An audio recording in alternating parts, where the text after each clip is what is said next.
እሺ ሳልፈቅድ መጥቼ ሳልጠየቅ መጥቼ እንደገና ደግሞ ትጠየቃለህ። በጣም የሚገርም ሀሳብ ነው ብለው ያነሳው እንዳነበበውም ሰው ከዛ ደግሞ የሆኑ ገጸ ባህሪያቶችን ሆኖ ለመጫወት እንደሞከረ ሰው ሳይሆን መጀመሪያ ላይ እንዴት ነው ያልኩት ነጥቡን አንብቦ የጨረሰ ጨርስኩ ሚል የሚኒሌም ውሸታም ነው። ሚሊኒየሙ ላይ ነበር የወጣው። ጥላህን ይዘህ እንደወጣው እግሬ ቢሰበርስ ብለህ ከዘራህም ደግሞ ይዘህ አትወጣም። የምትጠነቀቀው የቻልከውን ያህል ነው። የምትኖረውም የምትሞክረውም በዛ ልክ ነው። ስለዚህ ህይወት አብዘርድ ብቻ ወይም ኤግዚስቴንሽናሊዝም ምናምን ወደ ዘተሳቶን ራሷ ህይወት አይደለችም ወይ? በእኔ እይታ እኔ መጽሐፍ የጻፍኩት ስለማላውቅ ነው። እንዴት የሚያውቅ ሰው አይጽፍም ብዬ ነው የማስበው።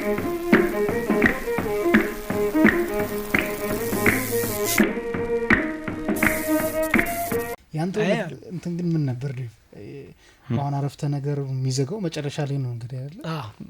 አራት ነጥብ የለውም እዚህ ላይ ሲያልቅም እኮ አይዘጋም የለውም። ከዚህ ግን በአንድ አረፍተ ነገር ለምን ውሃም ብቻ ምን ይላል መግቢያ ክለሽና ምንድን ምክንያት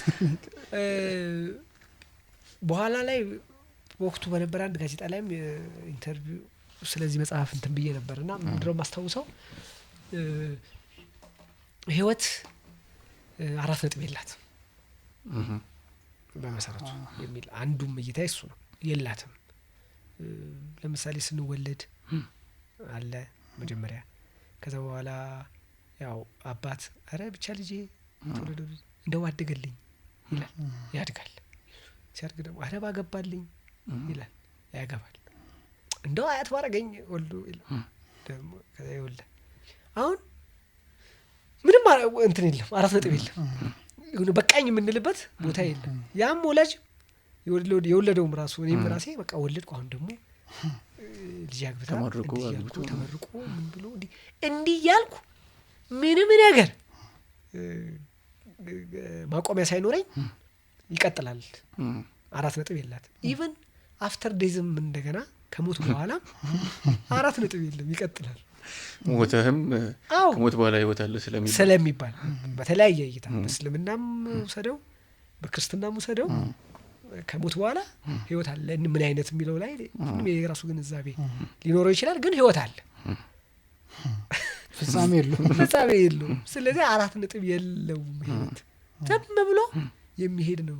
እኛ ግን ለአራት ነጥብ ነው የምንሮጠው ለመደምደም። ነው እኮ የሆነ ቦታውኝ በቃ ፈረካው እንደዚህ ግን የምትለው የለም። እስከ መጨረሻው ድረስ እየቀጠልክ ነው። ባገኘ ቁጥር እንደገና ትፈልጋለህ። አሁን ብቻዬን ላግኝ ያልክ ነው ወደ መቃብር የምትወርደው። እንዲሁ እንዳለን ነው የምንሞተው። ከሞትም በኋላ እንደገና እንደዚያው ይቀጥላል። ምንም ማለት አንድም እሱንም ግን ሲኩዌንሶቹ እኮ ይሄን እዚህ ጋር ሆኜ ስትል እንዳልከው ሌላ ታስባለህ። እስከዛ ድረስ ያለው ሲኩዌንስ በአራት ነጥብ ተዘግቶ የሚቀጥል አይደለም። እንግዲህም አንድ ጌታ ነው እንደዛ ሊሆን ይችላል። እኔ አጠቃላዩን ነው የወሰድኩት። አጠቃላይ አራት ነጥብን እንደ መዝጊያ ነው የወሰድኩት። እሱ የለም አበቃ የለውም። እና ልክ ያንን እንደ ቅርጽም ለምን ዝም ብዬ እንትን አለው ያለ አራት ነጥብ አልጽፈው ብዬ ነጥቡን አንብቦ የጨረሰ ጨርስኩ ሚል የሚኒሌም ውሸታም ነው። ሚሊኒየሙ ላይ ነበር የወጣውና ውሸት ነው። ልክ አሁን ዳንኤል እዚህ ላይ ትንፋሽ ስብሰባ አለብኝ እንዳለው ብዙ ሰው ጀምሮ ነው የሚያቆመው። እኔ ራሱ በእርሳስ የራሴ ልክት እንዳራት ነጥብ እያደረኩ የተወሰኑ ገጾች እንጂ አልቻልኩም። በጣም የሚገርም ግን ከዛ በኋላ እንዳለይታ ይመስለኛል የነገረኝ ደውሎ አዲስ አድማስ ላይ ወጥቶ ነው ጄምስ ጆይስ የተባለ አየርላንዳዊ ደራሲ ለካ እሱም ያለ ፉል ስቶፕ ጽፏል እንደዚህ መጽሐፍ እና እንደው ሲቀልድ ምን አለ እነሱ የሚሊኒየም ምርጥ ደራሲያችን ብለው ሸልመውታል። እነሱ እኛ ሽልማቱን ቢቀር እውቅናም እንኳን እኮ አልሰጠንም አለኝና አፈንጋጭ ተባልክ። እንደውም እንደዛ ወጣቶች መከተል የለባቸው እዛ ደግሞ ሸልሙታል። እና ካለ አላቅም መኖሩን እኔ አላቅም ነበር። ጄምስ ጆይስ እንደዚህ እንደጻፈ አላቅም ነበር። በኋላ ቀረኝ እንደዚህ ማለት አሁን እኮ እውቅና በመስጠታቸው እነሱ እንደ ዓለም ማን ነው ስርዓተ ነጥብ ውጭ የጻፉ ምናምን ሲባል የሱ ስም ሊጠራ ነው ማለት ነው። ተጠርቶ የእኛን ዳዊትን እኛው ሪኮግናይዝ ሳናደርግ ተጠማዘዝን ዱላ የተደባበቅን ዱላ ተደብቀን የደበቀው ራሱ አብሮ ይፈልጋል። ከዛ ቀጥሎ ነው አርነት የወጡ ሀሳቦች። ያው እንደ ርዕሱ አርነት የወጡ ሀሳቦች ያው እንግዲህ ታፍነው እሱ ነው አስደንጋጭ የነበረው ይመስለኛል። ያው በጣም ያው ቅድም ያወራው ከኤልያስ መልካ ጋር ጀምሮ ያው እንትን ያደረገን ከዛ ያው እንደዚሁ በኢቫንጀሊካሉ በውስጥ ብዙ እንትን ያመጣብኝ ብዙ ጥያቄ ውግዘቱ ምኑም ውዝግቡም እንትን ያልኩት በሱ መጽሐፍ ነው እና እዛም የመጣ ባለፈው የመጽሐፍ ውይይት ላይም እንደዚሁ ቀርቦ የመጀመሪያ በተለይ ብዙ ያሟገተ ነው።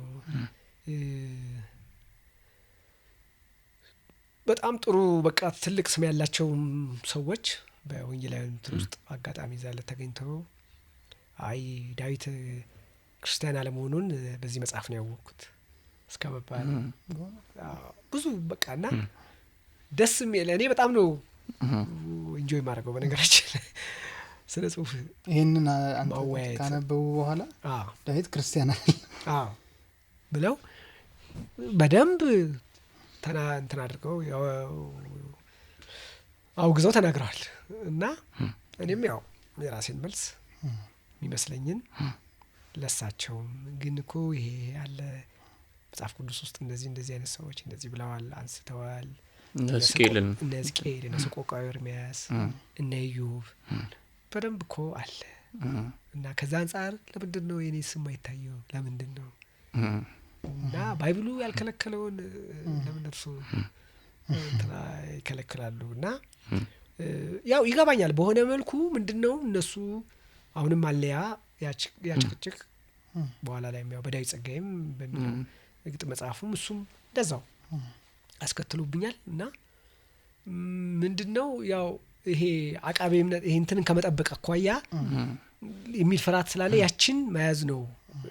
ስለዚህ አንድ ዳዊት ቢመታ ሌላ ይመጣል ቀጣይ ብዙ ያው ይችም አስተናለችና እኔ ደግሞ እንዳውም ቢመጣ ነው የሚሻላችሁ ሲመጣ እንዳውም እምነቱ የበለጠ እየጸና ነው የሚሄደው እንደውም እኔ አቆም በቃ የሚጠይቅ ትውልድ ሲመጣ በዛው መጠን ነው የሚያምን ትውልድ የሚኖረው ካለበለዛ ግን የአርቲፊሻል የሆነ እምነት ነው የሚኖረን ያው ቅድም ያወራ ነው አይነት በቃ በተግባር ሌላ ነን በህይወት ሌላ ነን እንደሱ ነው የሚሆነው። ስለዚህ ለጥያቄ በር ቤተክርስቲያን በዘጋች ቁጥር የበለጠ እንደውም እየተፍረከረከ ነው የሚሄደው። ስለዚህ ለኔ ችግር የለም እኔን ተቀበላችሁኝም አልተቀበላችሁኝም እኔ ተቀባይነት ለማግኘትም ስላልሆነ የሰራሁት እኔ ይሄ መንገዴ ነው። ግን እንደ ቤተክርስቲያንም ግን ትክክል ግን አቋም አይደለም የበለጠ እንዳውም ኤቲስት ሰዎች የበለጠ እየፈጠርን ነው እንደውም የምንሄደው ነው ያልኩት የበለጠ ከለከልን ቁጥር በቃ በጣም በታፈንክ ቁጥር ጥያቄ የምትባለ ቁጥር ይሄንን በቃ እኮ አይቀበሉኝም ዞሮ ያው እንትን ያደርጉኛል ስለዚህ እንደዛ ከሚያደርጉኝ ለምን ቀድሜ ያልወጣም ነው የሚኮበልለው ይበዛል። ግን ሩም ግን ካለው ለዚህ ሩም ግን ካለን በቃ አንድ ክርስቲያን እንባውንም ሳቁንም ጥያቄውንም ሁሉንም የሚያቀርብበት ገበታ ማለት ናቸው ቤተክርስቲያን ሌላ ምንም አይደለም። እንደውም የኃጢአተኞች መሰብሰቢያ ነው እንደውም የሚለው። ስለዚህ እነዛ ኃጢአተኞች ደግሞ ይሄ ሁሉ ጥያቄ ይሄን ሁሉ ይዘው እንባቸውን ይሄን ሁሉ ይዘው የሚቀርቡበት ገበታ ያችን ነች በቃ ያለቻቸው። ስለዚህ እሱን በነፈግን ቁጥር እንደውም ቸርችም ህልውናዋን የምታጣ ይመስለኛል የሚል ነው የኔ አርጊውመንት አሁንም ያለኝ ያ ነው። እንደዛ ነው የማስበው። ዳዊት ክርስቲያን አይደለም ካሉ በኋላ ምን ሆንክ አንተ? ያው አሁን የምታየኝ እንትን እኮ ነው እኛ ሀገር ብዙ ጊዜ ያብጸጋ ስናወራ የሚያነሱ ሀሳብ አለና ሃይማኖትን ሰው እንደ ኳስ ነው የሚደግፈው አርሰናልና ማንቸስተር እንደምንለው ቲፎዞ ጉዳይ ያደርጉታል ነው የዛ አይነት ሀሳብ ነው እንትን በደንብ የሞገተ በግሩፕ ሆኖ ወገንተኝነት ከእውነትና ከፈጣሪ ጋር ካለው ግንኙነት ይልቅ የኛ ወገን የኛ አይነት ነገሮች እና ጉዳዩ ላይም ደግሞ አናወራም። አንዱ ተተነው ሰውየው ነው እንጂ አሁን በቀረበው ግጥም ላይ በቀረበው እኔ በቀረብኩት ሐሳቡ ላይ አይደለም ምን ሟገተው እንዴት ትላለህ ነው እንጂ ይሄ ልክ አይደለም ማለት ነው። አየህ ግን እኮ ቢገርም እሱም እኮ አስቦታል። መስቀል እንደዛ ብሎ እኮ የሚሞግተኝ ሰው ራሱ እኮ በደንብ እኮ አለ እኮ ያሰብ አልተናገረውም እንጂ ወይ አልጻፈውም አልተናገረውም በውስጥ የእሱን ሐሳብ ነው የሚያልኩለት። ምንም ግን እንዴት ይላል ያው ብዙ ጊዜ ራስን መሸንገል ነው። ያው ግን የተለየ ሐሳብ ነው እንግዳ ሐሳብ ነው ብዬም አላስብም። እኔ እንዳልኩ ቀድሞ የተጠየቁ ሐሳቦች ናቸው ድሮም ጥንትም ነበሩ ብዬ ነው ማምነው።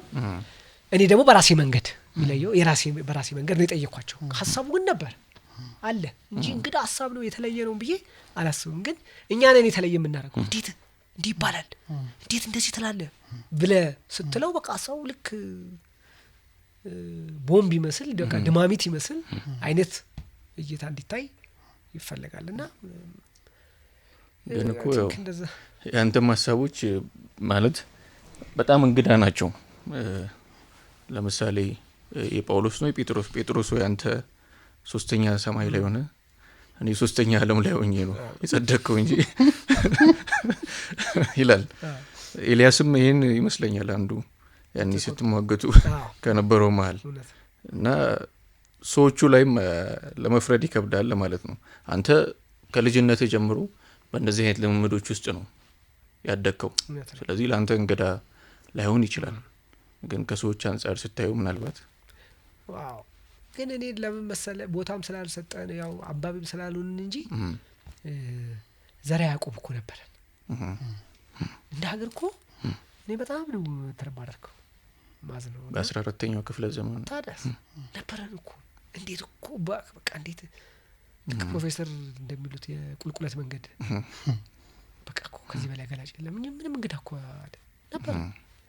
የሚገርም በዛን ጊዜ እንዴት ነው እንደዚህ ሰው ክሪቲካል ማየት በቃ ህገ ልቦናን መሰረት አድርገው እግዚአብሔር እንዲህ ሌላ አይችልም እያሉ አንስተው እና እኔ ሙሴ ነው በፍጹም እግዚአብሔር እንዲህ ሌላ አይችልም እያሉ ብሉይን ያነሱ የኦሪትን በጣም የሚገርም ኢኮሎጂ የሚገርም እኮ እይታ ነው። ድንቅ በቃ እኮ የሚነቀነቅ ነው እኮ።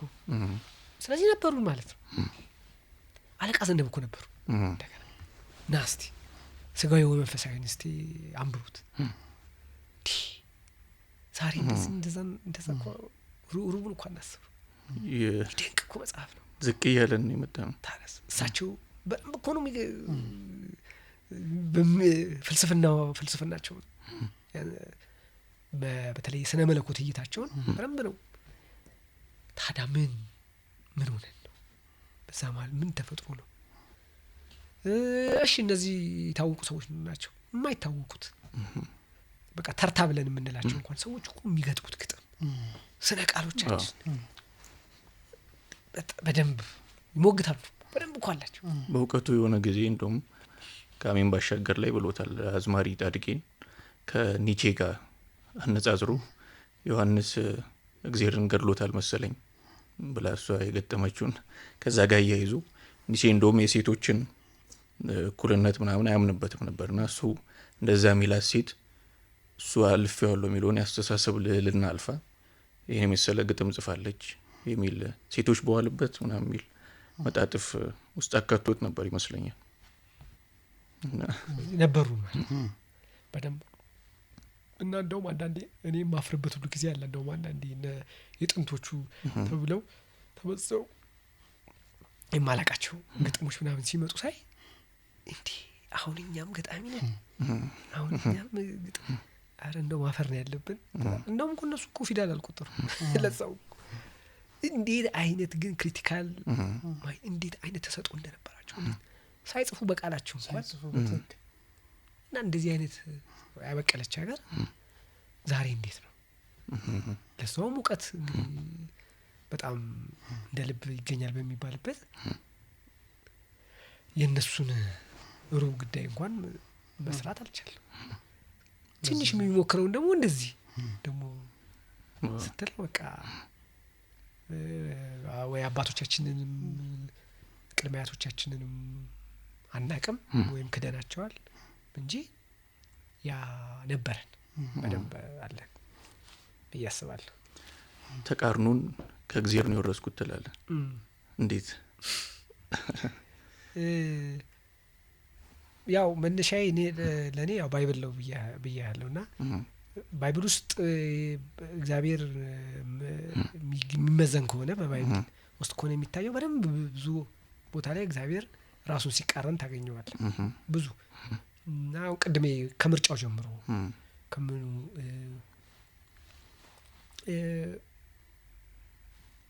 እንዴት እንደዚህ በቃ የሰው ልጆች ሁሉ ፈጣሪ ሆኖ ለሆነ ህዝብ ግን ሲቆም አሁን መልሶ እዚህ ጋር ኮንትራዲክት ያደርጋል ይቃረናል። እና የፍልስጤማውያን ህጻናት እንደዛው እንደው በትእዛዝ ነው እንደዚህ ያርግ ምናምን ብሎ ሲለው ይሄ እውነታውን ልክ ዘላ ያዕቆብ እንዳያነሳ እንደነበረው አይነት ጥያቄ ነው የሚፈጠርበት። እውነት ይላል ግን እግዚአብሔር እንደዚህ እንግዲህ ካለ በቃ ባይብሉ ይሄ ነው ካለ በቃ ይቃረናል ማለት ነው ከራሱ ጋር ራሱ የፈጠረውን ራሱ መልሶ እንትን የሚያደርግ የሚያጠፋ እንደገና ተጠያቂ የሚያደርግ እንደገና ደግሞ ተቃርኖ በሌላ በኩል ለምሳሌ ስለ ተጠያቂነት ሁሌ ማነሳው የሚገርመኝ እንትን ነው ማለት ብዙም ሳናወሳስበው እናንተንም ጨምሮ እንግዲህ ፈቅዳችሁ ከሆነ ትነግሩኛላችሁ። እንግዲህ እስከማውቀው ድረስ ግን የሰው ልጅ ፈልጎ ወደዚህ ምድር አልመጣም። እሱ ነው ምን ነገር ፈቃድ ጠይቆ ማለት ተጠይቆ አልመጣም። በቃ ልፍጠረው ሆይ እንደው ልላከው ሆይ ትፈልጋለህ ሆይ ተብሎ በምርጫው አይደለም የመጣው። ልክ ዑመር ካያም ድንገት ዱብ የሚል ግጥም አለው። ድንገት ዱብ እንዳለው ድንገት ዱብ አለን እዚህ ምድር ላይ። እንግዳው ነው ስናየው ግራ ገባ። ምንም የምናውቀው ነገር የለም። ከየት መጣ? በእግዚአብሔር ፈቃድ መጣ። እሺ ሳልፈቅድ መጥቼ ሳልጠየቅ መጥቼ እንደገና ደግሞ ትጠየቃለህ። በመጨረሻው ዘመን ደግሞ ከሞትኩ ማለት እንዴ እኔ ከፈቃዴ ውጭ የተፈጠርኩት ሰው እኔ ነኝ እንጂ መጠየቅ ያለብኝ እንደው እግዚአብሔርን እንዴት ነው እንደገና እሱ እኔን የሚጠይቀኝ ነው? የኔ ይሄ ተቃርኖ ነው። ትክክል አይደለም። እኔ ፈጣሪን ብዬ አልተፈጠርኩም። መጥቼም ደግሞ እንደገና በዚህ ምድር ላይ እንዴት እንደሚደርሱ እኮ አላውቅም። አሁን ከዚህ በኋላ እንኳን እንደሚፈጠር እናውቃለን አናውቅም። ለራሳችን እንኳን እኮ ባድ ነን እኮ። እኔ ሰው ምስኪን ነው ብዬ ነው የማስበው በነገራችን ላይ። እኔ ሁሌ እላለሁ በጣም ሰው ለእግዚአብሔር ስተው ግድ የለም እግዚአብሔር ለብቻው ለራሱ በቂ ነው። ምንም ደጋፍ አያስፈልግም። እግዚአብሔር ነዋ። ማንም አጋዥ አያስፈልግም። ይልቅ እኛ እርስ በርስ ብንተጋገዝ ነው የሚሻለን። እኛንን ሰው ነው አጋዥ የሚያስፈልገው እና እንደው ተባብረን ሁላችንም አቋም ይዘን እንዳውም ነው እሱን መጠየቅ ያለብን። እና ለምንድን ነው ያው በማናውቀው ስንመጣም እንግዳ ነን፣ የምንኖርበትም ምድር እንደዛው እንግዳ ነን። እንዲሁ ሳናቅ የሚደርስብን ምን እንደሆነም ሳናቅ እንደገና በሌሎች ሰዎች ውሳኔ መንግስትም በለው ምንም በለው በላይ ባለው በሁሉም ተጽዕኖ ውስጥ የኖርክ ከዛ ኖርክ ተብሎ ደግሞ ያው እንደገና ደግሞ ትሞታለህ። ኖርክ ተብሎ ማለት ትሞታለህ። ሞትህም ያንተ ፈቃድ አይደለም። እንደገና እሺ ሞትክ እንደው በቃ ታየውና ትግሉ እንኳን ተገላገሉ እንደው መገላገል ሞት መኖሩ ምናምን ትላለህ። እሺ እዛ ጋር ማያበቃ እንደገና ከሞት በኋላ እንደገና ደግሞ ትጠየቃለህ ትባላለህ። እንዴ እኛ እንትኖች ነን በቃ መጫወቻ ቴኒስ ኳስ ነው ብለህ እንድታስብ የሚገፋፋ ይሄ እንግዲህ በአእምሮ ስታስበው እንዲህ ስታስበው መጽሐፍ ቅዱስ እንደዛ ስለሚል ሰው እንደሚጠየቅ ሰው በእግዚአብሔር ፊት ምላሽ እንደሚሰጥ ስለ እያንዳንዱ ሲባል እኔ ያንን ነው ያለ ፈቃዱ የመጣ ሰው ያለ ፈቃዱ እንደገና የሚኖር ሰው ያለ ፈቃዱ የሚሞት ሰው ሊጠይቅ እንጂ የሚገባው ሊጠየቅ አይገባም። እኔ ነኝ እንደው መጠየቅ ያለው ለምንድን ነው ብዬ ለምንድን ነው የፈጠርከኝ? ለምንድን ነው አልጠየቀኝ?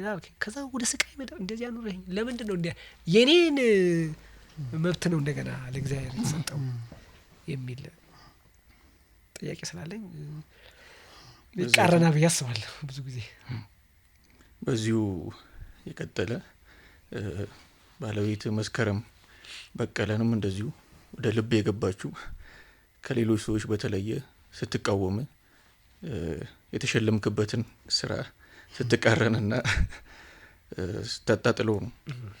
እስኪ ቅድም ያልኩዋችሁ እሱን ነው ከግል ህይወቴ ጋር የተገናኘ ያልኩት ለዛ ነው። ያ ስራ ለእኔ የተለየ ትርጉም የሚሰጠኝ ለዛ ነው። እና ያ በሀገር አቀፍ ደረጃ የተሸለመ በሬዲዮ ብዙ የተባለለት ምናምን እና በመንፈሳዊ ደግሞ አልፋ የስነ ጽሁፍ ማህበር የሚባል ስላለን ናይ ጊዜ ህሩ የሚባል ልጅ የሚመራው በጣም ድንቅ የሆነ ልጅ ነበረ እና እሱ በደንብ ያዋቀረው ግርማይ ቡሽ የሚባል እንደዚሁ መስራቹ እሱ ነው።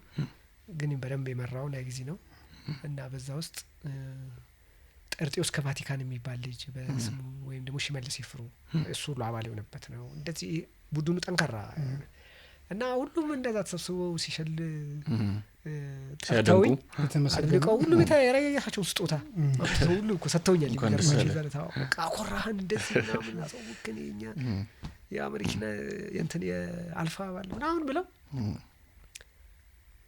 እሷ ጋር ስመጣ እኔ ምንም የቃላት ዲኮሬሽን የቃላት ኳኳታ ነው ያየሁት እንጂ ምንም እኔ እዚህ ጽሁፍ ውስጥ የተለየ ሀሳብ አላየሁም ማለት እና ሁሉም ሲደነግጡ እኔ ግን እንዴ አይደለም እንዴ የምፈልገው እንዴ የምታስብ ተገን እና ይሄ በቃ የሚያርቅ የሚያቆራርጥ እንደውም ብዙ ደረጃ ለእኔ ደግሞ ይበልጥ በቃ እንደውም እንድጠጋት እንድፈልጋት እንዳደንቃት ምክንያቱ ነኝ። ያው እውነቱን የሚነግረኝ ሰው በፊት የምፈልገው እንደገናም ደግሞ የእሷም ስራዎች አድናቂ ነበርኩ። እኔ በህይወት የሚባል መጽሔት በእኛ ጊዜ ነበረ የመንፈሳዊ መጽሔት እና እዛ መጽሔት ላይ ሾርት ስቶሪዎች ተጽፍ ነበረ።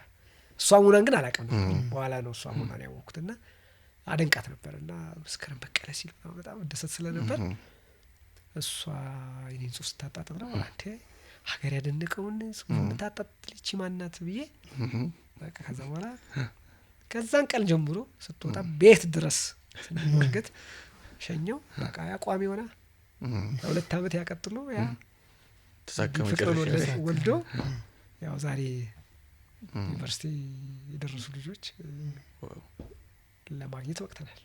ደስ ይላል በጣም። ያ ተቃርኖ ግን እስከምን ቀጠለ ማለት ከዛ በኋላ ጽሁፍ አሪፍ ነው አልተባለም የምትለኝ ጊዜ አለ ማትለኝ። እንደውም ከዛ በኋላ ግጥሜን አሳየኋት ማስታውሰው። ከዛ ይሄው ዋው እንደውም በቃ አንተ አርፈህ ግጥም ጻፍ ብሎ ያለችኝ ጊዜ ነበር። ግጥም አሪፍ ነው እንደውም ምናምን። ከዛ ደግሞ እንደዛም ሆኖ ቀጥሎ ብዙ ማትቀበል እንትን ማትላቸው ሀሳቦች አሉ። እሱ ነው እንደውም የጠቀመኝ ብዬ ማስበው እኛ ጋር በቤት ውስጥ እሱ በጣም እንትን አድርጓል። በደንብ ክሪቲካሊ ነው እሷ የምታየው። ልጆቹም እንደዛ ሆነው ነው የወጡት በሚገርም ሁኔታ እና እና ያንዳንዱን የኔን ግጥም በደንብ አድርገው ተንትነው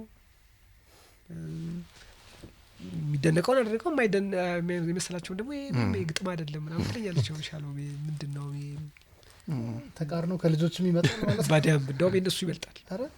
በጣም ቻሌንጂንግ ነው በጣም ነው የሚያደርጉኝና ያው እንግዲህ በገዛ እጄ ይሉኛል ያመጣኸው ስለሆነ ተቀበል እንግዲህ እንደዛ እንዲያስቡ ለምን በጣም መጽሐፍ እንዲያነቡ እንዲሉ በደንብ ጥረት አደርግ ስለነበር በቃ እንግዲህ እያነበቡ ሲመጡ አንተን ነው መጀመሪያ አባትን ታስጨንቅ እንደነበረው አዎ እንደሱ ያለኝ የሚሉኝ ሰዎች አሉ። በልጅህ አገኘኸው አባትን ተመላልመ ሳይዘራውን ያጭዳል ይኸው በልጅ አገኘኸው። ደስ የሚለው በንባብ ነው በእውቀት ነው ነገር ልጆቼ መበልጥ እንደውም እኔ ምናልባት በ40 ምናምን አመት ያውን ያነበብኩትን መጽሐፍ እነሱ በ20 አመታቸው አንብበውታል። ዛራቱስትራን ኒቼን አሁን 2ኛ አመት ዩኒቨርሲቲ ተማሪ ነች ግን ያነበበችው ገና ዩኒቨርሲቲ ሳትገባ ነው። ብዙ ነው የልጁ ደስ ይላል። እና ስራዎቿ ጽሁፎቿ ሁሉ በቃ በጣም ትጽፋለች።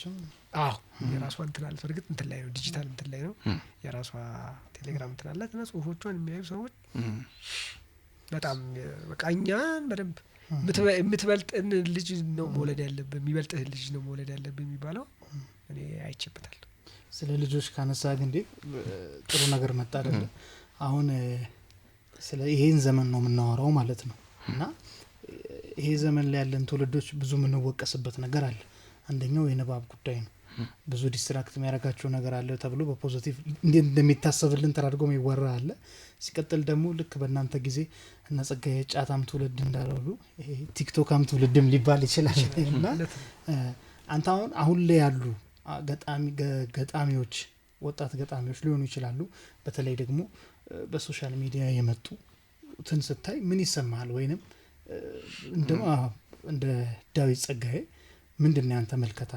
ገጣሚ ነኝ ወይም ደራሲ ነኝ ብለው በሶሻል ሚዲያ ላይ የሚመጡ ልጆችን ስታያቸው፣ ወጣቶችን ስታያቸው የማሱም አቀባበልን እንደምታውቀው ነውና እውነት ኦን ዘ ራይት ትራክ ላይ ያሉ ይመስልሃል? ወይም ደግሞ ከእንትኑ ምንድነው ባቡሩ ሀዲዱን ስቶ ነው ያለው ብለህ ነው የምታስበው? እንግዲህ እኔ ከኛ ዘመን አንፃር ሳይሆን እንደውም የሚበልጡ ልጆች መጥተዋል ነው የማስበው። ከኛ ዘመን አኳያ ሳይሆን የተወሰኑትን ልጆች ሳይ እናንተ ወጣቶቹን ሳይ እንደውም የተሻሉ ብዬ አስባለሁ። ግን ወደ መሰረቱ ከመጣን ግን እኔ የኛ የአሌክስን ኢንተርቪው ላይ አይተው ከሆነ አንዱ የነበረኝ ጥያቄ ይሄ ነበር እና አሁንም ያ ጥያቄ በደንብ ተመልሷል ብዬ አላስብም። የኛ ስነ ጽሁፍ ወይም የኛ አርት የኛ ጥበብ ኢቮሉሽኑን ጠብቆ ይሄድ አይደለም ብዬ አስባለሁ።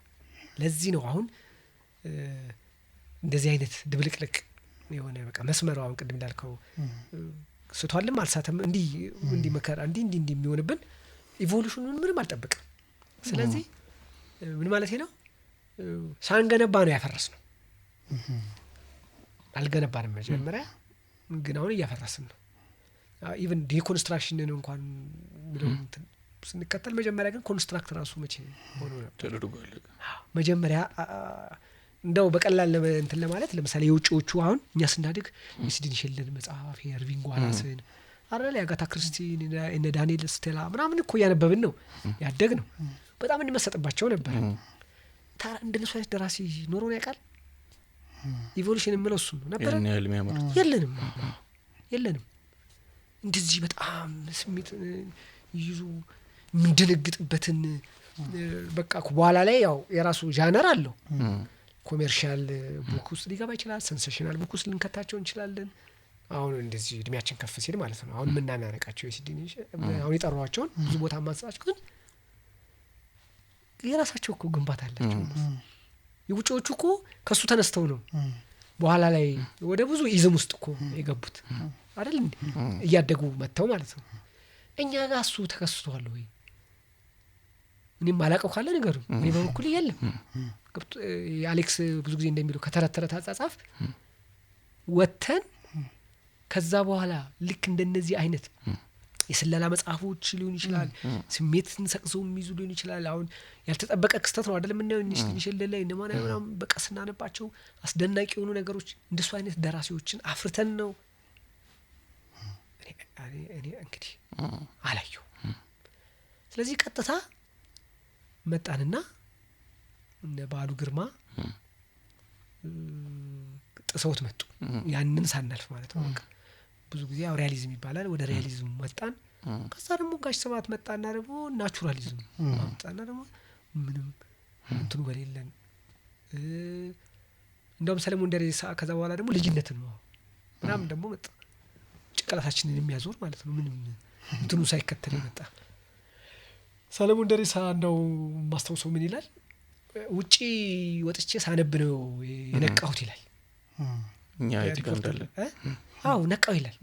እዛ ሄዶ ሲያነብ በቃ ላይብረሪ ማለት ነው ደነገጠ። ልክ አሁን እንዳልኩ አይነት ማለት ነው። እና እንዴ ዓለሚቱ ጋር ያለው በስነ ጽሁፍ የሚለው ነገር አስደነገጠ። ሳጋ ምናምን አየህ ሲገባ ከዛ ምን አለ ምናባችን ጠባብ ሆኖ ነው። ለምን ከዛ በፊት ይጻፉ የነበሩ በቃ ተረትና ይሄ የንጉሳውያን የሉላን ቤተሰቦች ደራሲዎች ናቸው የሚበዙት።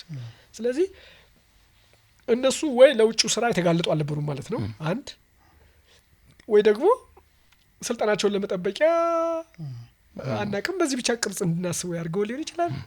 በቃ ይቺ ይሄ መለኮትና ይሄ ስነ ምግባር ገለም ምናምን በሚመለከት ብቻ የተጻፈ ሌላ ነገር አይምሯችን ምናባችን ተለቆ እንደፈለገ በቃ መጋለብ እንድንችል እንድናስብ የሚያደርግ ነገር አልጻፉልንም።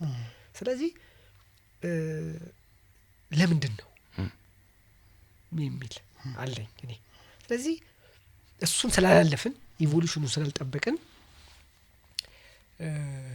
አሁን በአንድ ጊዜ ምን ጋር ነው ያለነው? አሁን በቃ ብዙ ይወራል። ለምሳሌ ኤግዚስቴንሻሊዝም ሊሆን ይችላል ወይም ደግሞ ስለ አብሰርዲዝም ሊሆን ይችላል። እንዴት ስራዎች አልፎ አልፎ ይመጣሉ እንደዚህ ነው። ይሄ በማሰብ በደረጃ እንደዚህ በመሆን ቅድም እንደነገርኩ የተሻሉ ልጆች አሉ ብዬ ነው የማስበው። ግን እንትናችንን ግን እየጠበቅን አልመጣንም የደረጃው። አዎ ስለሆነ ለዚህ ነው ብቅ ጥፍት ጭልም ትኝት እንደው ይጠፋል። ልክ እንደረጋው ይሸታል ምናምን ስለማይንቀሳቀስ ምናምን ይተኛና ደግሞ የሆነ ጊዜ አዳም ረታ የሆነ ጊዜ አለማየሁ ገለመ እንደዚህ።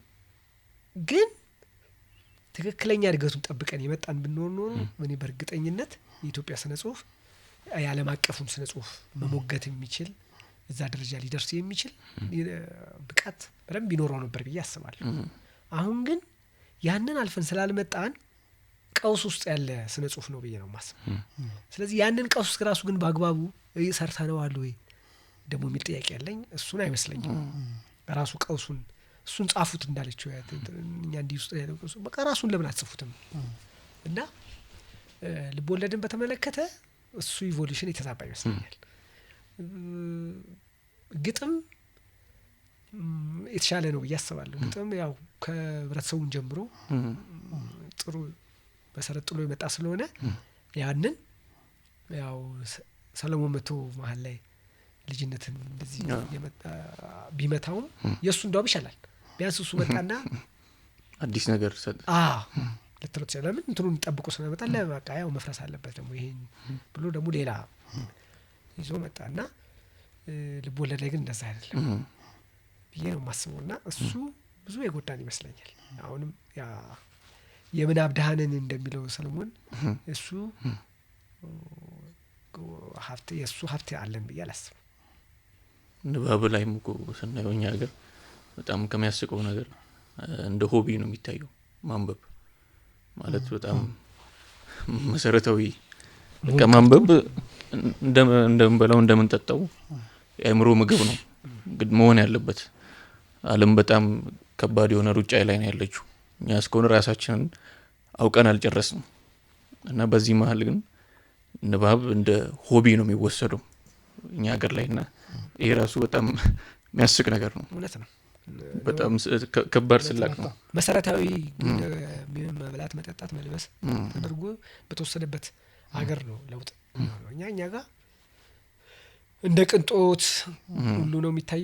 አትሰራም እዚህ ምናምን እየተባልክ ነው ምናምን ሁሉ ለሪቪል ለሚያነቡ ሰው አትሰራም ምናምን በትርፍ ጊዜ ዝም ብለህ ስራ ተደርጎ አይታይም። እንደገና ደራሲዎቻችንም ያው ቅድም እንዳልኩ ነው እዚህ ውስጥ እያለፉ ስለሆነ የሚኖሩት የምናብ ጥበቱ እንዳለው ነው። እንደገና ምን ያህልስ ደግሞ እንደገና እኛው ራሳችን ደራሲዎች ውስጥ ምን ያህልስ እናነባለን? ለዚህ እኮ ነው አይደል በቃ ጥሩ ይወጣ ወይም ደግሞ ቆም ብለን እንድናስብ የሚያደርግ ድርሰት ብዙም አናገኘው እናነባለን ይመስኛል። ደራሲዎች ያነባሉ የእውነት ተውና ተርታው ሌላውን መደበኛው ሰውን ትተህ ራሱ ደራሲው ያነባሉ። ሲተችስ ለዛ ሩም አለው ወይ ለኔ ነው ብሎ ያስባል ወይ? እንደገና ሁለት በረከትስ መሆኑን ያምናል ወይ? ከመተቸት እንደዚህ ብለውና እንደገና ደግሞ መጽሐፍ ራሱ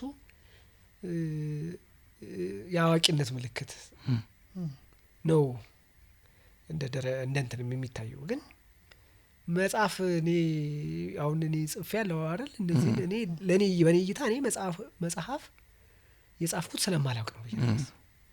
እንዴት የሚያውቅ ሰው አይጽፍም ብዬ ነው የማስበው።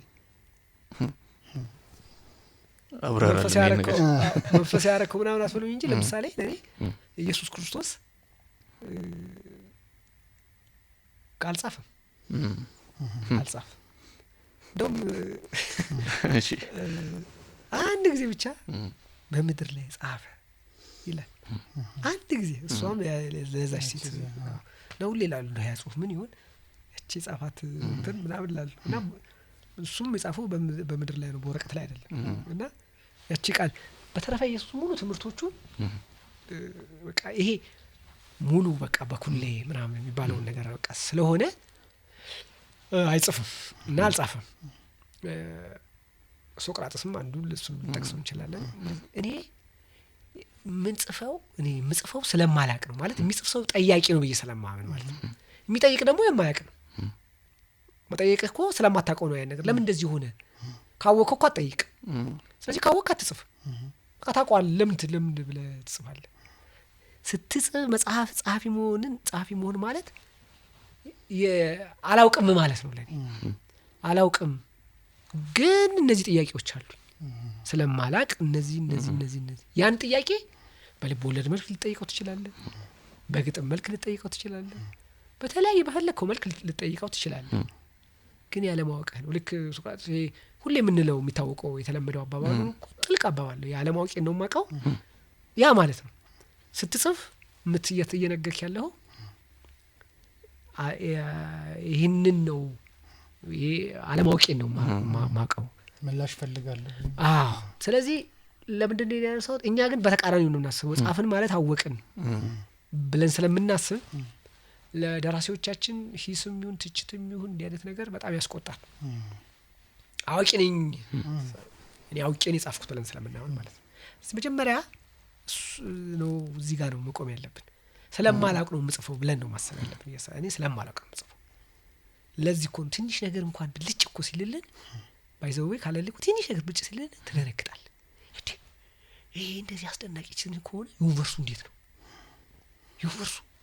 እኔ ከወንም ለወቅ የሆነ መጽሐፍ ወይ አንብቤ አሁን ፐርፊውምን አንብባችሁት ከሆነ ልክ እንደዛ አሁን ፐርፊውምን አንብበ ጉድ ሲናጥ ማለት ነው ብሎ እንደውም አሌክስ ነው በነገራችን ላይ ብለር ቢጻፈልትና ጥሩ ፊልምም ተሰርቷል። ከስሜት ዋሳት በአንድ የስሜት ዋሳት ላይ ተመርኩዞ ሽታ ላይ ማለት ነው በሽታ ላይ እንደዚህ መራቀቅ ከቻለ እንደዚህ በጥልቀት መሄድ ከቻለ ምን ተጽፏል? በፊት እኮ ነው ሁሉ ነገር ተጽፏል ቆለሳል ብዬ ማምን ሰው ነበር። እኛ ሀገር አያው ያርክስ ለካ በተቃራኒው ምንም አልተጻፈም። በሽታ ላይ ተመልክቶ ተመስርቶ እንዲህ መራቀቅ እንዲህ ማሰብ እጅን ባፍ ላይ ነው አይደል የሚያስጨነው? በደንብ እንደዚህ ማሰብ ከተቻለ እንዴት ነው ታዲያ? ምንም ነገር ለካ አላውቅም እንደሱ እኮ ምንም አላውቅም ወይ? ስለዚህ አሁን እኮ በቃ ብለህ ዝም ብለህ እንኳን በዛው በተጻፈው እንኳን ብትሄድ በሽታ ላይ እንዲህ ከተጻፈ እንግዲህ በማየት ታምር ይሰራል ማለት ነው። በጆሮ በመስማት በመዳሰስ እንዴት እሱ ያንተ ምናብ ነው እንዴት ያንተ ጥልቅ አንባቢነት ነው በቃ ጠይቀው ከገባህ ግን ለካ እያንዳንዷ ንክኪ ራሱ እንግዲህ ታምር አላት ማለት ነው። ማሰብ ከቻለን እያንዳንዷ ቅንጣት ለካ እስከዛ ትደነግጥና ምንም አልተሰራም ነው ለካ ብትለው ምንም አልተጻፈም አልተነካም አለ። ስለዚህ አላቅም የሚለው ነገር የሚወጣልህ የምታነባቸው በጨመሩ ቁጥር የምታነባቸው ነገሮች ጉድ በቃ ሲያሰኙህ ለካ ምንም አልተሰራም እኛም ገና ለካ አልሰራንም። ስለዚህ አለማወቅህን ነው ጽሁፍህ የሚያሳየው እንጂ ስለማወቅህ አይደለም። እና አንዱ ስለቱ ላልከው ለደራሲው እኛ ጋር አሁን ያለው ማየው እሱን ነው በቃ አውቅ ያለውና በቃ እንደዚህ ነው በቃ አንተ እኔን ጽሁፍ የምትትችኝ ስራ አንተ ማን ነህ ምናምን አሁን ያ ጊዜም ነበር። አሁንም እሱ ትንሽ በቃ እንግዲህ ወይ ተፈጥሯዊ ሊሆን ይችላል እንግዲህ አይጠፋም ማለት ነው እያስባለሁ እንጂ እኔ እንዳይሆን እፈልግ ነበር። በቃ ደስ ብሎ መቀበል ማለት የግድ ልክ ነው በል አይደለም፣ ግን ሀሳብ ላይ መሟገት በቃ ሀሳቡ ላይ ሰውየው ያነሳው ሀሳቡን ይዘህ ትሞግታለህ። ትክክል ከሆነ ደግሞ ኦኬ ብለህ ትቀበላለህ፣ ይጠቅምሃል ማለት ነው። ለሚቀጥለው ስራ ግባት ታደርገዋለህ። ካለበለዚያ ፐርሰናል ግን በቃ እሱ እኮ እንደዚህ የሚለኝ ይሄንን እንዲህ ስለሆነ ነው ብለህ ካልክ በቃ ያው ስነ ጽሁፉን ጭምር አብሮ ነው የሚቀጨው ብዬ ነው የማስበው። አሪፍ ምን ተስኖት ጎበዜ የብር ስም ነው አይደል? እኔ ብር ስም የለኝም። እሺ እንደዚህ የሚል ነገር ግን አይቻልም። አይታል ምን ላይ አንዳንድ ወዳጆች ጽፈው ዳዊት ጸጋዬ ወይም ምን ተስኖት ጎበዜ በፍጹም የሚገርም ዛሬ ነው የምሰማው አይደል?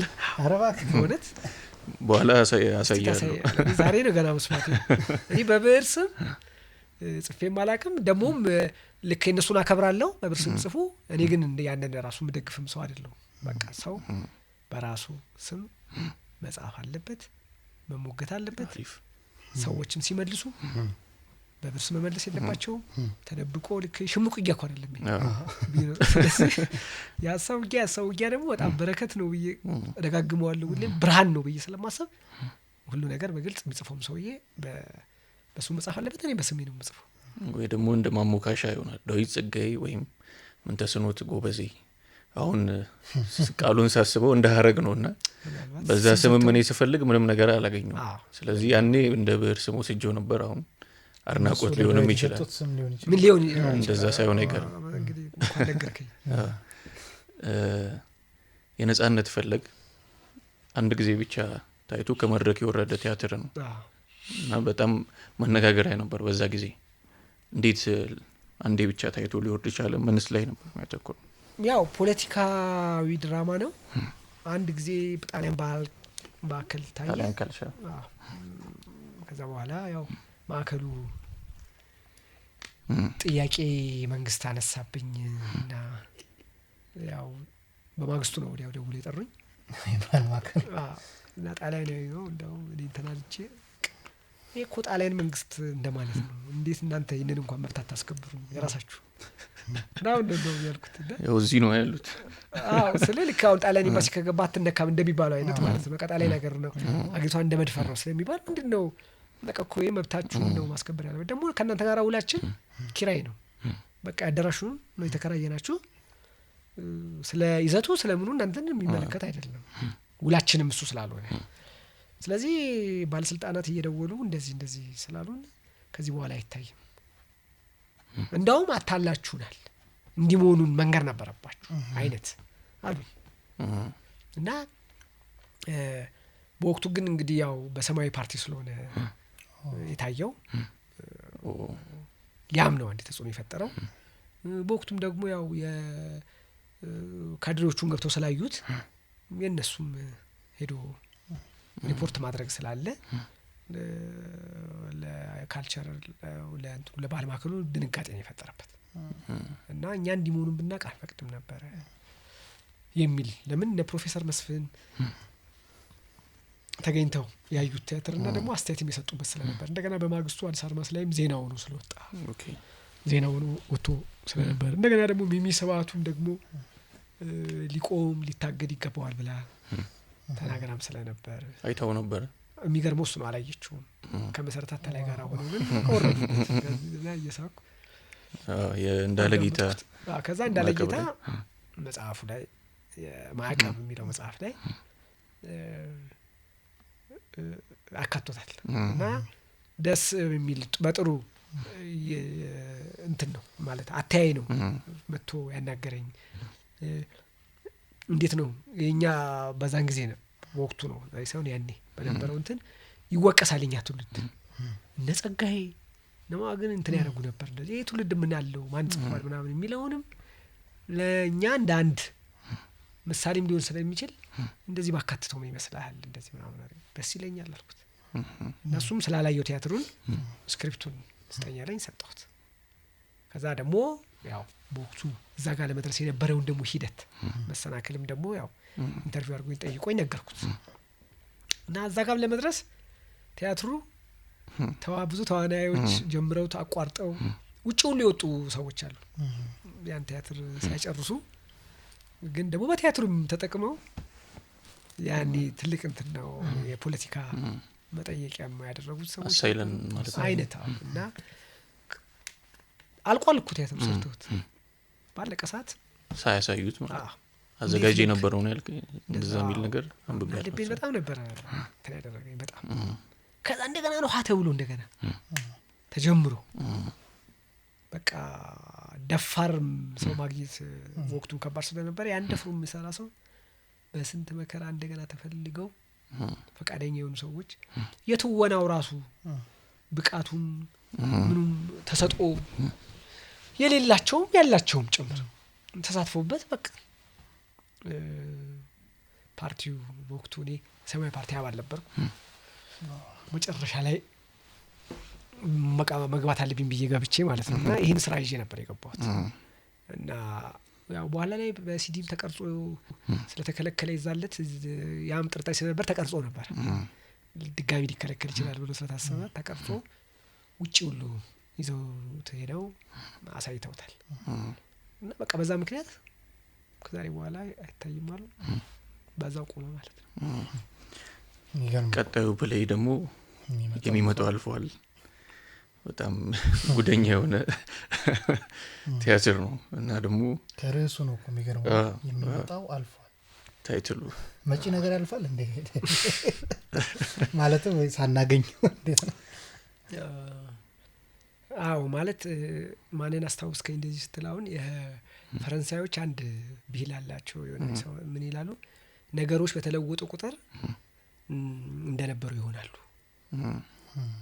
ታሪክ ራሱን ይደግማል እንደሚባለው ነው። ያው ዞሮ አሁን እዚህ ጋር ተቃርኖ ነው የሚመጣው። በተለወጡ ቁጥር እኮ እያለ ነው አስብ። ነገሮች እየተለወጡ በመጡ ቁጥር እንደነበሩ ይሆናሉ።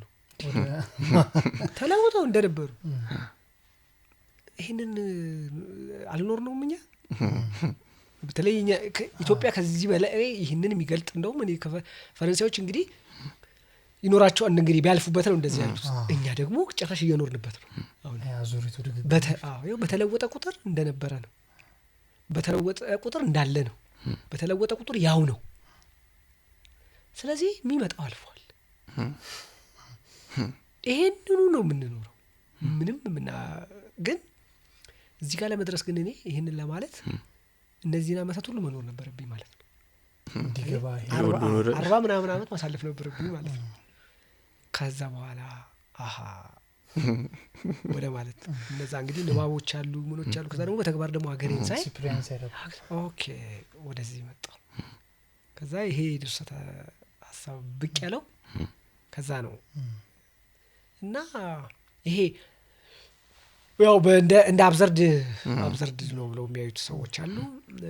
ግን እኔ ያው ሊሆን ይችላል። ግን አብዘርድ ህይወታችን ነው ትክክለኛው ህይወት አብዘርድ ነው ብዬ ነው የማስበው። እና እሱ ነው ምን እየኖርን ያለ ነው። እንግዲህ መሀል ላይ ላቋረጣችሁ ነው ይሰዋለሁ። እዛ እንትኔ ውስጥ አንድ ወረቀት ነበር ይቻላል ባጉስት ነው ከይቅርታ ጋር ባጓን አምጣለት። ይቅርታ እንግዲህ ግድ የለም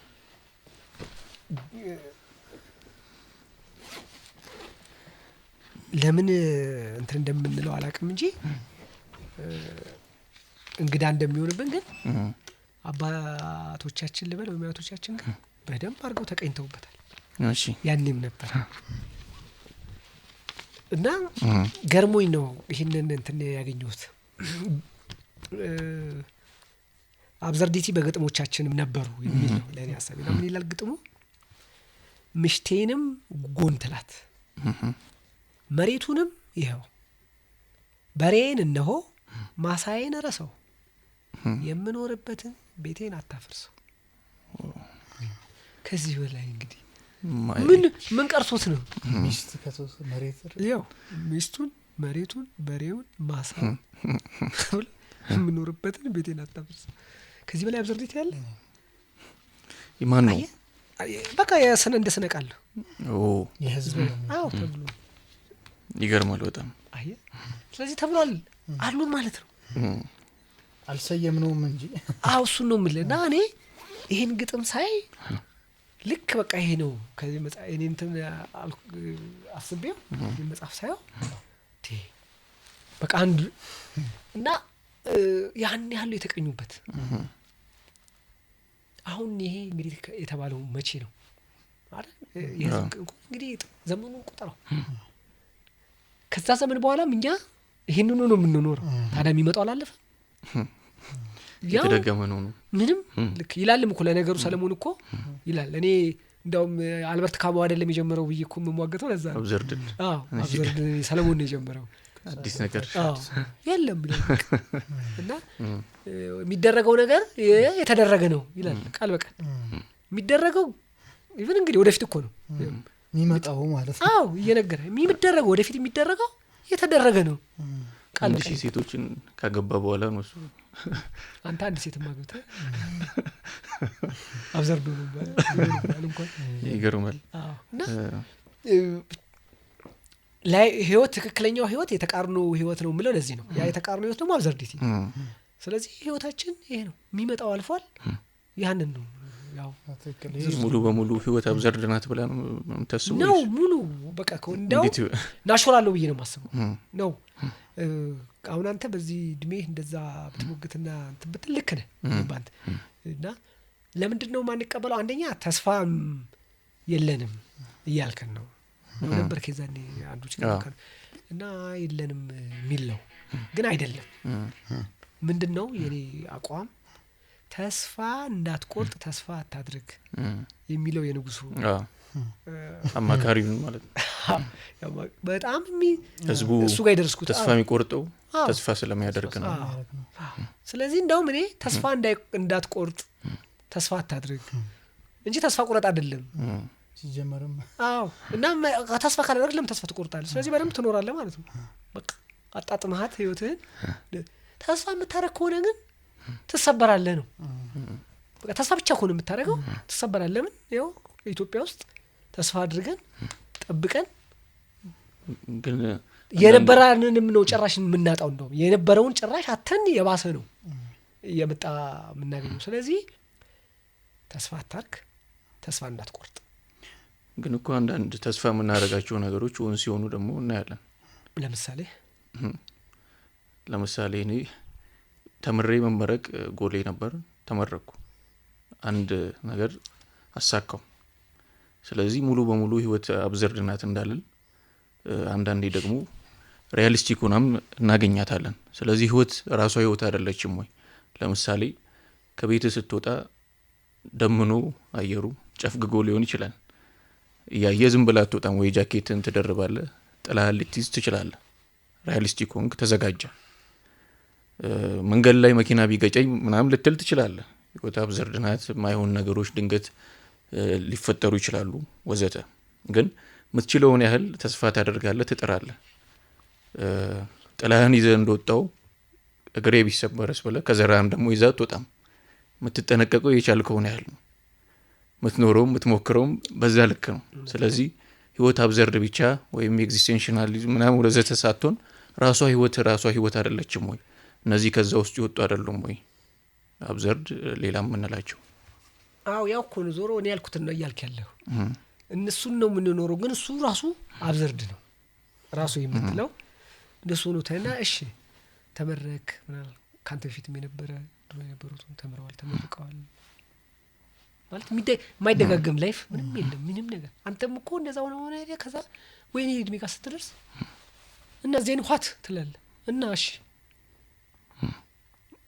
ማለት ግቡ ራሱ አብዘርድ ነው። ግቡ ራሱ አብዘርድ ነው። ትውልድ ሁሉ በዚህ ውስጥ ነው የሚያልፈው፣ ግን አብዘርድ አይደለም ብሎ ይኖራል። በዚህ መልኩ ግን ሄዶ ግን አብዘርድ መሆኑን ነው የሚያየው። ምንም አይነት ማለት ለምሳሌ የክብ ውስጥ ሩጫ እንደማለት ነው አይደል? እንዴ ክብ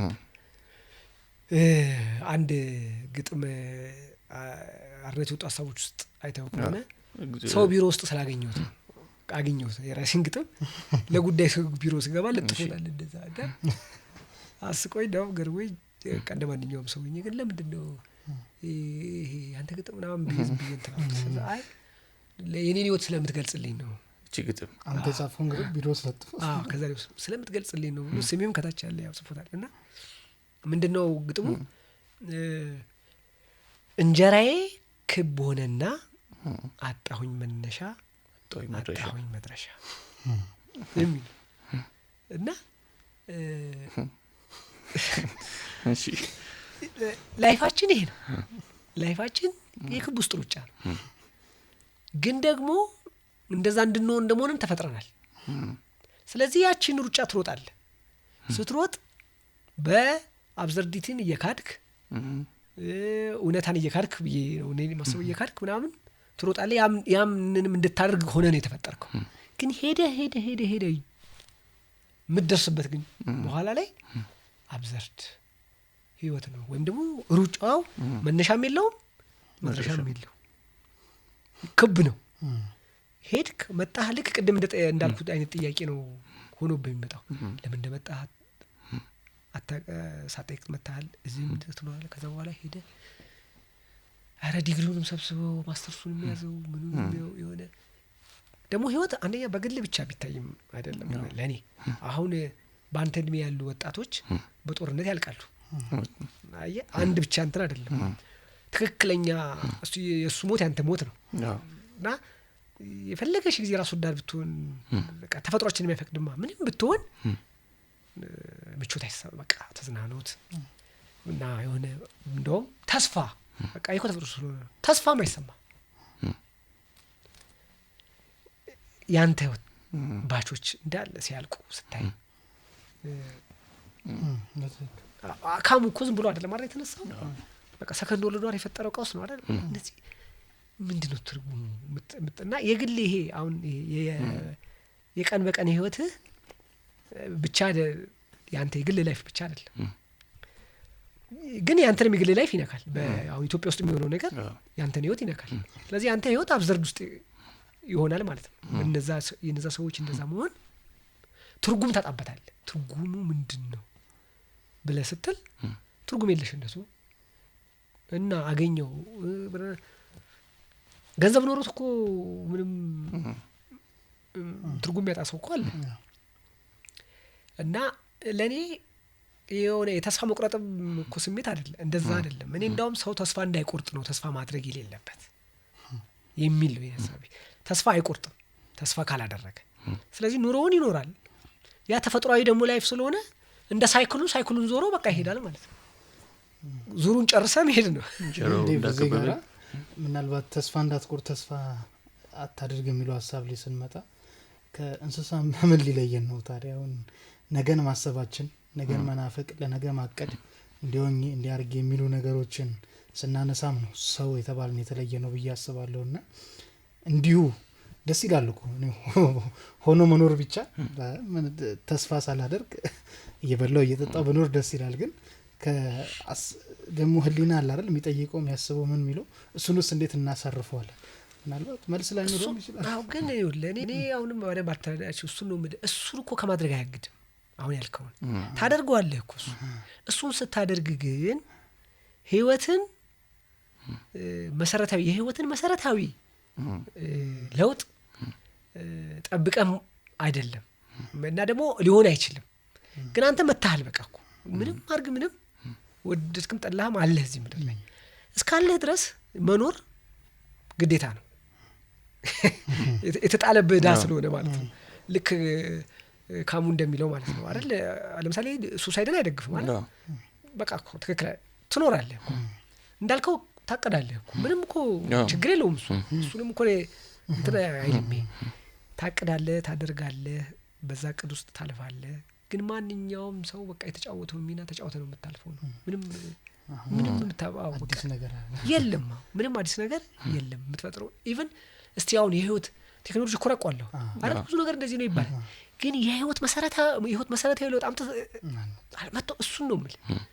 እንደውም እኮ ይበለጠ በተራ ትላንትና 1000 ሰው በጥይት እንገልክ ነበረ ዛሬ በድሮን 10,000 እንደውም አየህ ተራቀቅ ነው ያንኑ ጥፋት ላይ ነው። አዎ ያንኑ ለመድገም ቁጥሩን ጨመርከው። ግን መሰረታዊ ጦርነት የሚለው ነገር ለምሳሌ አጠፋኸው። ይሄን ነው የፈለኩት ማለት ይሄ መሰረታዊ የሆኑ የህይወት ሂደቶች አልተቀየሩም። መሰረታዊ የሆኑ የሰው ፍላጎቶች አልተቀየሩም። ምንም ጊዜ ብትራቀቅ ነው በቃ ከሰውነት ልትወጣ አትችልም። ስለዚህ ማቀዱ መሄዱ ምኑ ማድረጉ ምንም እሱን አይከለክልም። እኔም ብለህ እኮ ተው ብለህም አንተም እኮ አትተው። እኔም ደግሞ ይሄው እኮ ያው እኔም እኮ እንደዛም እኮ እያልኩኝ እኮ ያው እየታገል እሱ ተፈጥሮ ኔቸርም ራሱ አትፈቅድልኝ በቃ የሰጠች ጸጋም እኮ ታገለዋለሁ። ግን እየታገልክ ነው የምታልፈው ነው። በትግል ውስጥ ነው የምታልፈው ነው። እሱን ግን ስለማንቀበል ነው እኔ ጥያቄ ያልኩት። እሱን ስለማንቀበል ነው በሚመጣብን ነገር ሁሉ ምናማ እንትን የምናደርገው። እሱን መቀበል ማማረሩን ይቀንሰዋል ላይ ገብቶሃል። በቃ አሁን የሆነ ተአምር እንደመጣብን እንደዚህ ሆነው ለምንድን ነው ህይወትን ስላላወቅን በቃ አላወቅናትም ማለት ነው። እኛ የሆነ ኤክስፔክት የምናደርገው የፈጠርነው የሆነ ነገር አለ፣ ግን ህይወት ይችላል እኛ ያላት አይደለችም። ስለዚህ ምንም ነገር ተብሎ ሲመጣብህ በቃ ትናንት ያልነበረው ዛሬ አልኖርም፣ ምንም የተለየ ነገር የለውም። ያ ግን ማለት የሆነ ለህይወት ትርጉም የሚሰጥ ነገር ማድረግ የለብህም፣ ልታደርግም አትታገለ ማለት አይደለም። በደንብ ነው እንጂ የምትታገለው። ያችን እየታገልክ ነው እኮ ማለፍ ያለብህ። ጣዕሙ እኔ አሁን እኮ ዛሬ ጣዕም በቃ እኮ ምንም የለውም ጣዕም የለውም ምናምን ነገር እኮ ያልኩት እኮ አጣጥም የኖርኩትን ነው። በቃ አንተም እንደዛ እያልክ ማለፍ አለብህ ነው እንጂ በሱ ጣዕም ውስጥ አልፈህ ስትመጣ በቃ ዛሬ የሆነው ትላንት የነበረ ነው፣ ትላንት የነበረው ነገ የሚኖር ነው። ስለዚህ የሚመጣ ነገ የለም፣ አልፏል ኦልሬዲ። ያው በተወሰነ መልኩ እንግዲህ ያው የሚተነትኑት ሰዎች ደግሞ የበለጠ በጣም የሚገርም ሀሳብ ነው ብለው ያነሳው እንዳነበበውም ሰው።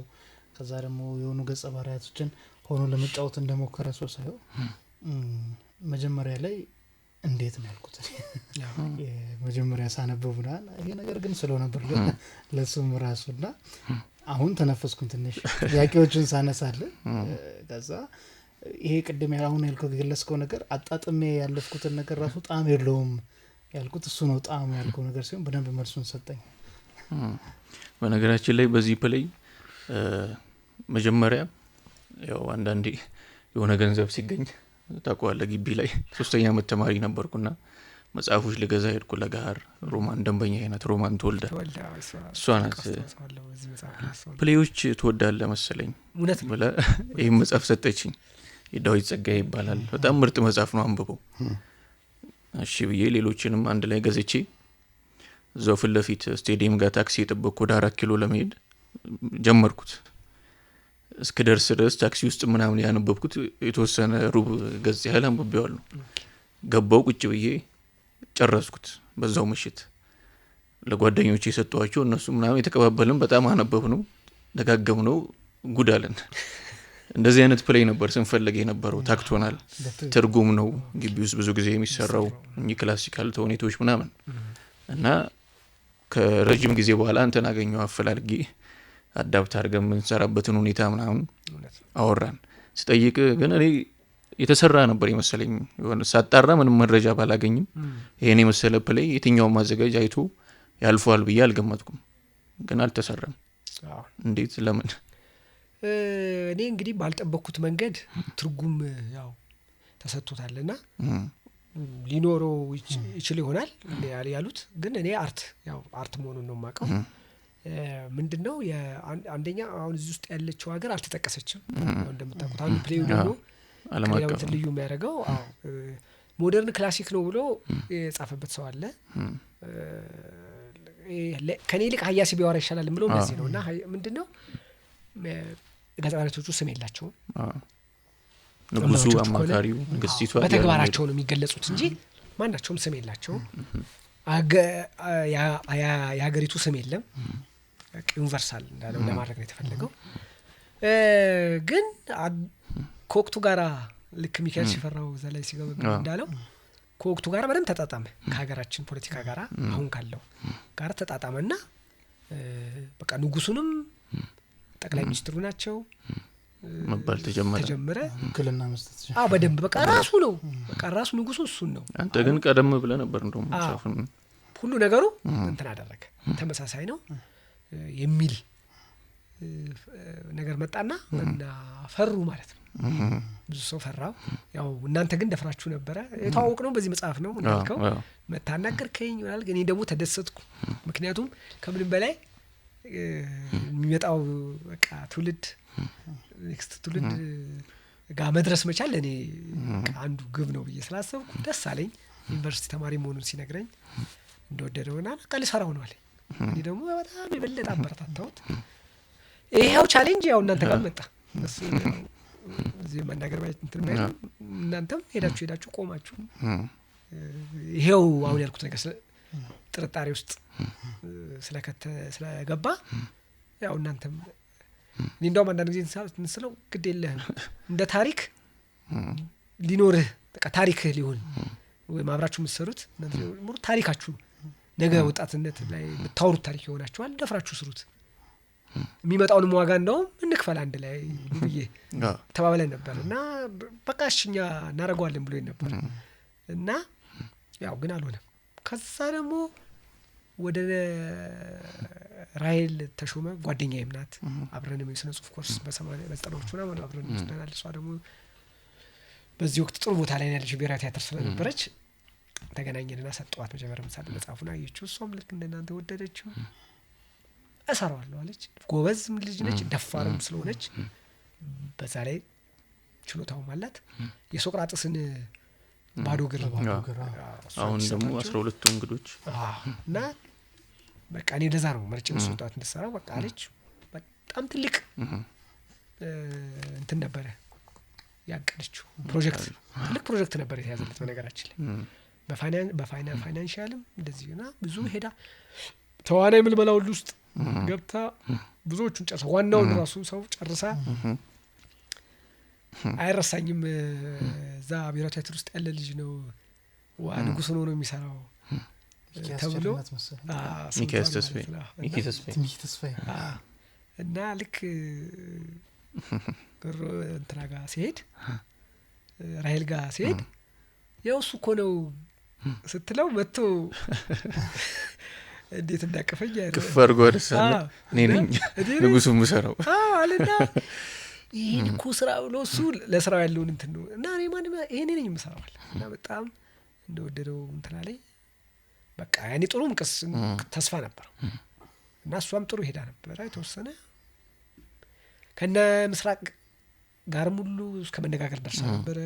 ሶስታችንም ተገናኝተን አውርተን የምናውቅ ነበር። እኔ ራሔልና ምስራቅ ተረፈ ጦቢያ ላይም ታስቦ ነበር እንደዚህ። በኋላ እየከረረ መጣ። የበለጠ ያን ጥርጣሬ ደግሞ የሚያረጋግጥ ያው ተዋናይ አንዳንድ ተዋናዮች መታሰር ሲጀምሩ እንደዚህ አይነት ነገር ሲመጣ ፖለቲካው ውጥረት ሲመጣ በቃ እሷም እንደዛ ሊተረጎም ይችላል በሚል በቃ እሷም እንትን አለች። እኔም ደግሞ በፍላጎት መጽሐፉ እንደዛ ይባላል በፍላጎት ስለሆነ የሚሰራው እኔ ገፍቼ ስለማልችል እኔም እያዘንኩ ተውኩት ማለት ነው። እና እስካሁን ድረስ እንግዲህ አልፎ እንግዲህ ያነሱታል። ባለፈው በተለይ ሲቲ ዋሊያ በዚህ መጽሐፍ በጣም ትልቅ ለኔ እንደ አንድ ትልቅ አስተዋጽኦ ወይም ደግሞ ቦታ አርጌ የምቆጥራት ሲቲን ነው እና ብዙ ደክማበታለች። ልክ እንዳንተ አሁን አይተማንበበው እንደተመሰጠው መጀመሪያ ጊዜ ክሪቲካል አንባቢ ናት። በጣም ትመርጣለች፣ በጣም ታዲያ ስለዚህ ሲሰጣት ሁሉ ስትጀምረው በንቀትም ነው እሷ አምጥቶ ሲሰጣት የህንጻው ባለቤት እንደዚህ አይነትም አንባቢም እንዳለ ማግኘቴ ደስ ብሎኛል። ብዙ ጊዜ ባለሀብቶች አያነቡም፣ ግን እሱ አንብቦ ምንም ሳይላት በቃ አንብቢ ብሎ ነው የሰጣትና ያው እሱ ስለሌላ አንብቦ በየነ ጀምርኩታል። ከዛ ስጨርሱ እሷ ተደማበት። በእንዳለጌታ በኩል ነው እንደው ያስጠሩኝ። እንዳለጌታ ይፈልጓል ምናምን አለኝ። ሄድኩኝ፣ ተዋወቅን እና አሁን ቤተሰብ ሆነናል። ቤተሰብ ነን ከሷ ጋር እና እሷም ብዙ ለፍታበታለች። በነገራችን ላይ እንዲወጣ ብዙ ጥራለች። ብዙ ግን ይሄ የፖለቲካው እንትን ያው እነሱንም የተወሰነ ይዟቸዋል እንጂ ያ ባይኖር ኖሮ በእርግጠኝነት እሱም ራሱ ሊሰሩት የሚፈልጉት ኢንቨስት ሁሉ ሊያደርጉበት ይችላሉ ወቅቱ በነበረው ፍላጎትና ከዚህ በኋላ እንኳን ከጻፍክ በቃ እኛን እናሳትምልን ብለውኝ የተዋወቅ ነው። እና ይሄ መጽሐፍ ከሰጠኝ በረከት አንዱ እንደዚህ አይነት ሰዎች ጋር እንድተዋወቅ እንድገናኝ አድርጎኛል። እና በእኔ ግፊት በእኔም ጥረት ሳይሆን ደስ ያለኝ በራሱ ስራ እየቆየም ቢሆን እና የሆኑ ሰዎች ሜንሽን ሲያደርጉ የሆኑ ሰዎች ሲጽፉበት ምናምን ሲቲ ካየች ትልክልኛለች። በቃ እንደዚህ ነገር ምናምን በቅርብ የሚሆነ ሰው እንደዚህ አድርጎት ልካልኝ ሊንኩን ሄጄ ገብቼ እንደዚህ እና እንዴት እስካሁን ሳላነበው ምናምን ቆይቼ አሁን ሳነበው ገርሞኛል ምናምን የሚል እንትን አያለሁ። እና እንግዲህ ወይ የፕሮሞሽን ችግር ነው እንዳለ እንዳልኩ ሲቲ ራሱም 1-3 ጊዜ ምናምን ያል ሸገር ላይ አስተዋውቀዋለች በራሷ ነው በግሏ አውጥተን ብላ ማለት ነው። ግን እንግዲህ አንዳንዴ ምድልም ነው መሰለኝ እኔም አንዳንዴ እንደሱ እድለኛ መሆን ያስፈልጋል ይመስለኛል። ግን ያው ያን ያህል የተጠበቀውን ያህል አልሄደም። ለምን ድጋሚ ትምህርት አልገባም እና አንድ ዩኒቨርሲቲ እንደናንተ አይነት ተማሪ እንዳርጌታ እንግዳ አድርጎኝ የነበርክ በዚህ መጽሐፍ ላይ እንግዳ ያደረገኝ ማለት ነው። እና እዛ ላይ ምን ብዬ ነበረ ደራሲውን ለማበረታታት እንዳትገዙ እና የኛ ሀገር የተለመደ ስለሆነ ግዙ ደራሲውን ለመርዳት ግዙ ስለሚባል በጣም የተለመደ ሁሌ ስለሚባል ያ እኔን ደግሞ ስለሚያናድደኝ አንዱ መጽሐፍ እንዳይነበብ ከሚያደርገው እንደውም ይሄ ነው ብዬ ስለማሰብ እኔ ለመርዳት እንዳትገዙ ነበር ያልኩት እዛ ላይ። እና አንድ ጊዜ መንገድ ላይ የሰማ አጋጥሞኝ ዩኒቨርሲቲ ነው የምማረው አለኝ። እዛ 6 ኪሎ አካባቢ ነው። እንግዲህ መጽሐፍህን እኔን ለመርዳት ትግዙ ስላልክ ያው እንግዲህ እንዳፈ ሆኖልሃል። ያው ሰው አልገዛውም። እኔም ከሚቆጩት ሰዎች አንዱ ነኝ። እኔ ገዛሁት ብዙ ሰው ጋር መድረስ ነበረበት በገዛ እጅህ ግን አለኝ። እና ስቄ አይ አሁንም ቢሆን እኮ ለእኔ ብሎ አይደለም መግዛት ያለብኝ። ምክንያቱም እኔ መነሻዬ ከራሴ ነው የሚጀምረው። እኔ ለማንም ብዬ አይደለም መጽሐፍ የምገዛው ለደራሲው ብዬ አላውቀውም። ሲጀመር ለብሮ በቃ ምንም ለራሴ ነው ተሯሩጬ ነው ይዤ የምገዛው። ስለዚህ ሰው መግዛት ያለበት ለራሱ ሲል እንጂ ደራሲውን ለመርዳት እሱ እኮ የረዳኝ ነው። እንደውም የሚረዳኝ እሱ ነው በሐሳቡ በምኑ ይረዳኛልና እኔም መጽሐፍን ለራሴ ስለውና የምገዛው ስትገዙ ለራሳችሁ ግዙ እንጂ ደራሲውን ለመርዳት ግዙ እየተባለ ምን ችግር አለ እኮ ይገዛል እኮ። ከዛ በኋላ ቤቱ እኮ ሼልፍ ላይ አስቀምጦት ነው ካልተነበበ እና መሸጥ ላይ ትኩረት ስለምናደርግ ነው እንጂ የመሸጥ ጉዳይ የመነበብ ጉዳይ አይደለም። ስለዚህ እኔ መጽሐፍ ሰው ፈልጎ እንዲገዛ ስለምፈልግ እኔ ፈልጌ ስለሆነ የምገዛው ሰው ሄዶ ፈልጎ እንደናንተ አሁን አንተ በቃ እኮ ነገረችህ አንተዋወቅም ገዛ አነበብክ ያው ለሱ ሰጠህ እሱም ቀጠለ እንዲህ እያላችሁ አደረጋችሁ። እኔ ታቁኛላችሁ እኔ ለማስለም በቃ ወደፊትም እኔ ኢትዮጵያ ውስጥ ንባብ ከተባለ በትክክል የሚቀየረው በዚህ መንገድ ሰው ሁሉ ለራሱ ሲል ነው ማንበብ ያለበት ለደራሲው ሲል አይደለም። ደራሲውም እንደዛ ማለት ማቆም አለበት። ምን አደረው በቃ ያደግድግ አመሰግናለሁ በጣም ነው ምን አደረው አመሰግናለሁ ስለገዛችሁ መጽሐፍን አሁን ይሄን ያልሽ ኮፒ ነበር አሁን ወደ ማለቁ ነው አመሰግናለሁ ሲል ውለታ እንደዋሉለት ይሄ በጣም እኮ በቃ የድርሰትን እኮ ቫልዩ ነው የሚያሳጣው አይደለም። እንዴት እንደዚህ ይላል?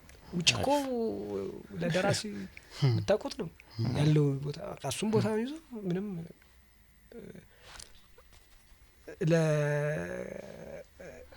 ያ እሱ ነው እንጂ የረዳቸው እነሱ አይደለም የረዱት። ስለዚህ ያመለካከት ይሄ ሺፍት ማድረግ አለበት። ስለዚህ እኔ ለማንም ደራሲ ብዬ ስለማልገዛ ሰውም እንደዛው ለራሱ ሲል እኔም ለራሴ ነው የምገዛው ሰውም ለራሱ ሲል እዛ ጋር ስንደርስ የምር ማሰብ መለወጥ የሚባለው ነገር ይመጣል ብዬ አስባለሁ። አሪፍ። ሌላ አሁን አዳዲስ ስራዎች በቅርቡ ይወጡ ይኖሩ ይሆን እጅ ላይ ይመስላል? እንግዲህ አጋጣሚ እንግዲህ ግጥምጥሞሹ እንግዲህ ጥሩ ይመስላል። ልክ እንደኔ እኔንም የምትሚያካክሉ አጫጭር እንትኖች አሉ። ርዕሱን ማወቅ ይቻላል? አይ ርዕስ አልሰጠሁትም። እሺ ግን ያው እርግጠኛ አይደለሁም ግን ተስፋ ግን አለሁ። ሁሌም ሲቲ ስለምጨቀጭቀኝ ማለት ነው። አሪፍ አናንም የሆነ ስራ ብራም ስለምትለኝ ስለነበር እኔ የሞካከርኳቸው ከዛ በኋላ ብሬ ያንን ጊዜ ሰጥቼ የሰራሁት አለ የተወሰነ ይሄን ከዚህ ገጽ አይበልጥም አነስተኛ ናቸው ግን የተለያዩ ስቶሪዎች ናቸው። ለራሳችን ስንል እንገዛዋለን ሲመጣ በጉጉት ነው የምንጠብቀው። ከዛ በፊት ካነሳን አይቀር ለራሳችን ስንል ማንበብ ያለንባቸው መጽሐፎች ካሉ የዳዊት ሰጀሽን ጥሩ የኔ ሰጀሽን ቅድም የጠቀስከውንም ሳትረሳው እሱ ሌላ እንግዲህ በሀገራችን የሚታወቁትን ነው የምጠቁመው። ከአደፍርስ ጀምሮ ያሉትን በተለይ ስራዎች ጠቁማለሁ። የነ አዳም የነ አሌክስ ምናምን እነዚህ ተለመዱ። እነዚህ ያው ቅድም እንዳልኳችሁ ግን ኢቮሉሽናችንን ጠብቀን ስላልሄድን ምንም አማራጭ የለን። እነዚህ ነው የምናነባው። እነሱ መነሻ ይሆኑናል። ከዛ ውጭ እሱ ባለው አበራ እኔ ያው ወጣቶች ከመጡት ከሱ ይልቅ ከሱ በፊት የነበረው ትዝታሽን ለኔ ለሱ እሱኛው